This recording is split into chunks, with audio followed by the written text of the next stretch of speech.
Мой родный кут, кто виноваты, что поутекали люди с хатов, палетки, вёски покидали, свой кут на город обменяли. Вы что, скажите, там шукали? Там треба мало працаваць, не трэба сена чынаваць, не трэба рэзаць летам дровы, і не патрэбны вам каровы.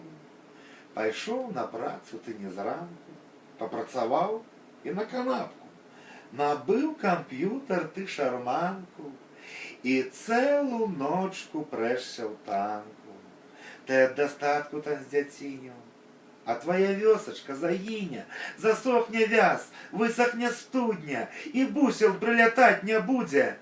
Дзяды жылі тут нашы пільна, і пехатой хадзілі ў Вільню, яны абутак шанавалі, перад мястэчкам абувалі, зярнятка кожнае лічылі, руками бульбачку лупілі, і з крапівы булён варылі, лучынкай хатачку свяцілі, кашульку зрэбную насілі.